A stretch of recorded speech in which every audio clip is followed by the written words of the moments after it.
We've been doing some training with a dummy account for the stock and the inventory, which we're trialling at the moment.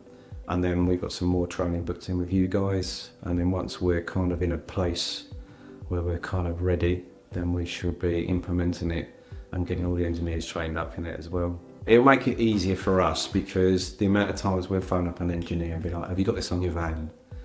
And they're like, oh, I don't know. So, well, we gave you a part the other day, sure you've still got it, or we haven't requested it, because at the moment we use stock chats and things like that for the engineers to try and request their parts. And once we've got this, then we'll know.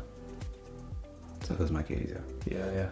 And I was going to say, Calvin mentioned that you've hired someone recently, you've got a driver going around who will be kind of the main person using the stock. So about three years ago, Calvin took the decision to employ a driver.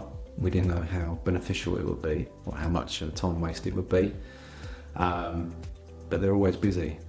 And I'm quite surprised that more companies don't have their own drivers. It does make it a lot easier because they deal with getting the parts to the engineers. So our engineers don't have to go to merchants.